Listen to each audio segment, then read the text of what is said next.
2017 से जीएसटी आया। बहुत सारे व्यापारियों ने, आपके जैसे प्रोफेशनल्स ने जीएसटी सिस्टम को समझा और अपने बिजनेस और कंपनी को रजिस्टर करवाया। जो भी व्यापारी जीएसटी में रजिस्टर्ड था, उसने अपने बेचे गए सामान या सर्विसेज पर जीएसटी के नाम पर एक्स्ट्रा टैक्स वसूलना पड़ता था कस्टमर से।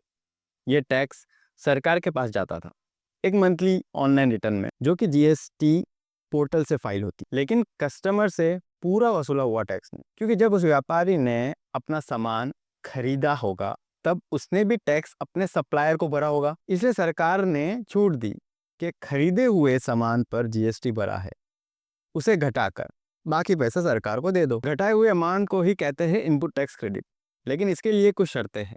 ये सीजीएसटी एक्ट 2017 के सेक्शन 16 में दी गई। जैसे कि आपके पास अपने सप्लायर का टैक्स इनवॉइस होना चाहिए, आपके पास सामान होना चाहिए या सर्विसेज प्राप्त हो जानी चाहिए, आपके सप्लायर ने अपना जीएसटी रिटर्न फाइल किया होना चाहिए पेमेंट के साथ। ये सिर्फ कुछ इंपॉर्टेंट कंडीशन है।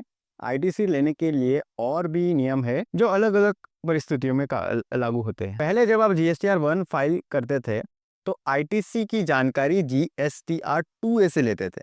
लेकिन सरकार को पता था कि अगर जीएसटी कलेक्शन बढ़ाना है तो सिर्फ दो तरीके हैं, या तो जीएसटी रेट और स्कोप बढ़ाओ या आईटीसी पर रोक लगाओ। अगर आईटीसी सिस्टम को सही से काम करना है तो फर्जी आईटीसी पर रोक लगानी होगी। इसका मतलब है आईटीसी सिस्टम में ट्रांसपेरेंसी बढ़ानी होगी। 1 जनवरी 2022 से सरकार ने कंपलसरी कर दिया कि आईटीसी केवल वही मिलेगा जो जीएसटीआर 2B में दिख रहा हो। पहले जीएसटीआर 2A और अकाउंटिंग बुक से लिया जाता था। जीएसटीआर 2B एक स्टैटिक फॉर्म है, इसमें केवल वही आईटीसी होता है अगर आपके सप्लायर ने समय पे जीएसटीआर 1 या आईएफएफ फाइल की हो। अगर मैं कंपेयर करूं जीएसटीआर 2A से, तो जीएसटीआर 2A में सभी टाइप के इनवॉइस आते हैं, भले वो सप्लायर लेट फाइल करे। अभी रिकंसिलेशन करना आसान हो गया, आईटीसी पर कंट्रोल आ गया सरकार का। इनवॉइस मैनेजमेंट सिस्टम एक ऐसा ही नया कदम है जो आईटीसी को कंट्रोल करेगा और ट्रांसपेरेंट बनाएगा। ये सुविधा 1 अक्टूबर 2024 से जीएसटी पोर्टल पर उपलब्ध है। लेकिन इसके साथ बहुत सारे कॉम्प्लेक्सिटीज भी आ गए। जो इश्यूज मुझसे इस वीडियो में एड्रेस हो गए मैं कर दूंगा, जो छूट गए वो आप कमेंट सेक्शन में लिख दीजिए, मैं रिप्लाई भी कर दूंगा। और जो फ्यूचर में नए इश्यूज आएंगे उसका मैं अलग से वीडियोस बनाऊंगा। अगर आपका सप्लायर क्यूआरएमपी स्कीम में रजिस्टर्ड है तो वो आईएफएफ के जरिए आपके परचेज बिल अपलोड करेगा। अगर वो रेगुलर स्कीम में है तो जीएसटीआर 1 या जीएसटीआर 1A से करेगा। जीएसटीआर 1 है अमेंडेड जो करने होते हैं इनवॉइस, उसकी रिटर्न। जब वो ये सब अपलोड करेगा तो आपको अपने आईटीसी की जानकारी 3 जगह देखने को मिलेगी, जीएसटीआर 2A, जीएसटीआर 2B और आईएमएस। आप अपने 3B में केवल वही आईटीसी ले सकते हो जो जीएसटीआर 2B में दिख रहा हो। आईएमएस के जरिए आप अपनी जीएसटीआर 2B की आईटीसी को मॉनिटर कर सकते हो। आपको ये आईएमएस जीएसटी पोर्टल पर मिलेगा। सर्विसेज सेक्शन में जाकर रिटर्न्स पर क्लिक करना होगा। वहां आपको 2 सेक्शन दिखेंगे, इनवर्ड सप्लाईज जहां आपको आईटीसी की जानकारी मिलेगी, आउटवर्ड सप्लाईज जहां आपको अपने सेल्स की जानकारी मिलेगी जो आपके जीएसटीआर 1 में आती है। इस तरह आईएमएस आपके लिए एक जगह पर सारी जानकारी उपलब्ध करवाता है। जब आप इनवर्ड पे क्लिक करोगे तो आपको वो सारी purchase invoice, credit note, debit note की जानकारी मिलेगी जो आपके सप्लायर ने आईएफएफ, जीएसटीआर 1 या जीएसटीआर 1A के जरिए पोर्टल पर सेव की है या फाइल की है। ये बिल्कुल वैसा ही है जैसे डायनामिक जीएसटीआर 2A में दिखता है। मान लीजिए आप नवंबर की जीएसटीआर रिटर्न फाइल कर रहे हो तो आपको उसमें दिसंबर के बिल्स भी दिखेंगे। आईएमएस के फ्लो को समझते हैं। रेसिपिएंट के पास 3 ऑप्शन है। आपके सप्लायर ने जीएसटीआर 1, आईएफएफ और 1A में जो भी जानकारी भरी है वो आपको आईएमएस डैशबोर्ड पर दिखाई देगी। जब आपको उस जानकारी पर एक्शन लेना है, आपके पास 3 ऑप्शन है। एक्सेप्ट, अगर आपको लगता है कि ये बिल सही है तो आप एक्सेप्ट कर सकते हैं। ये बिल आपके जीएसटीआर 2B के आईटीसी अवेलेबल सेक्शन में दिखेगा और आप इसका आईटीसी क्लेम भी कर सकते हैं। रिजेक्ट, अगर आपको लगता है कि ये बिल में कोई गड़बड़ है तो उसे रिजेक्ट कर सकते हैं। ये बिल आपके जीएसटीआर 2B के आईटीसी रिजेक्टेड सेक्शन में दिखेगा और इसका आईटीसी क्लेम नहीं कर सकते। पेंडिंग, अगर आप अभी फैसला नहीं कर पा रहे हो तो आप बिल को पेंडिंग रख सकते हो। ये बिल आपको GSTR2B में नहीं दिखेगा, लेकिन ध्यान रहे कुछ स्थिति में आपको बिल को पेंडिंग रखने की अनुमति नहीं दी गई। ये कुछ सिचुएशंस है, जैसे कि ओरिजिनल क्रेडिट नोट।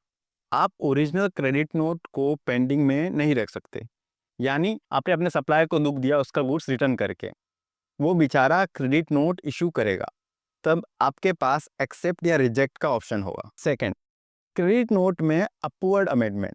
अगर आपके सप्लायर ने क्रेडिट नोट की अमाउंट बढ़ाई है तो आप उसे पेंडिंग नहीं रख सकते, चाहे आपने ओरिजिनल क्रेडिट नोट को एक्सेप्ट किया हो या रिजेक्ट किया हो। क्रेडिट नोट में डाउनवर्ड अमेंडमेंट। अगर आपने ओरिजिनल क्रेडिट नोट को रिजेक्ट किया था, ऐसी स्थिति में भी आपको क्रेडिट नोट को पेंडिंग रखने की अनुमति नहीं दी है। इनवॉइस या डेबिट नोट में डाउनवर्ड अमेंडमेंट। अगर आपने ओरिजिनल इनवॉइस या डेबिट नोट को एक्सेप्ट किया था और GSTR3B फाइल कर दिया था, इस स्थिति में भी आप इनवॉइस डेबिट नोट को पेंडिंग नहीं रख सकते। ध्यान देने वाली बात यह है कि इन सिचुएशंस में आपकी GST लायबिलिटी बढ़ जाती है, इसलिए सरकार ने इसको पेंडिंग रखकर आगे खींचने की अनुमति नहीं दी है। सीधी सी बात है, लायबिलिटी बढ़ रही है तो टोल मटोल नहीं करना, पेमेंट करना ही हो। याद रखें, इन 4 सिचुएशंस में आपको बिल को या तो एक्सेप्ट करना होगा या रिजेक्ट करना होगा।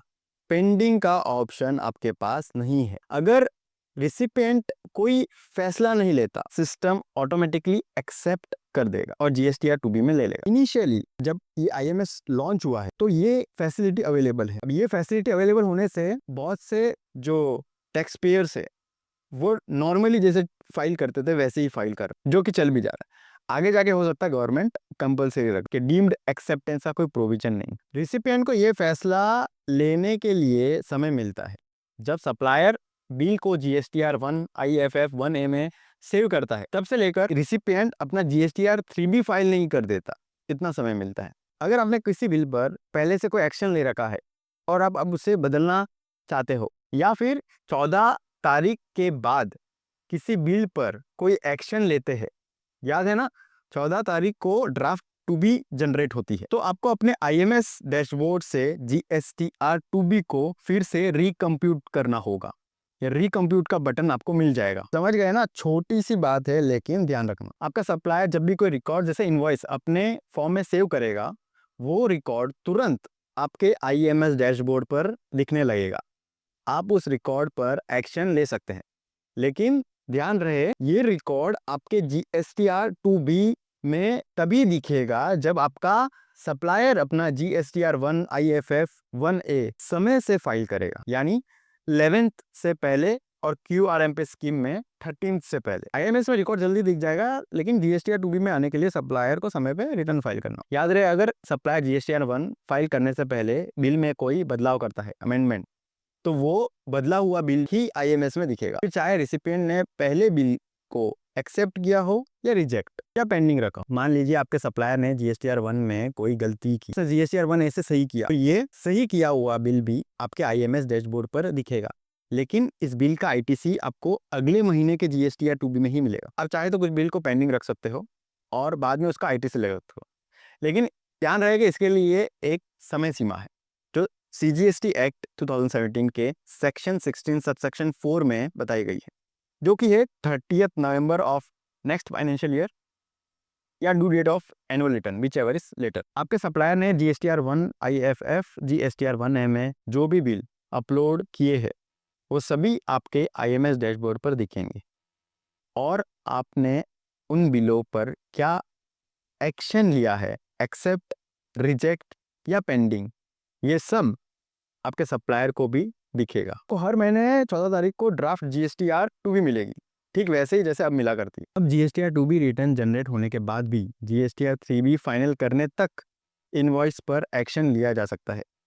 अगर आप 14 तारीख के बाद किसी इनवॉइस पर एक्शन लेते हैं तो आपको अपना GSTR2B फिर से रिकम्प्यूट करना होगा, लेकिन एक बार GSTR3B फाइल हो जाए तो उसके बाद आप उस महीने के किसी भी इनवॉइस पर कोई एक्शन नहीं ले पाओगे।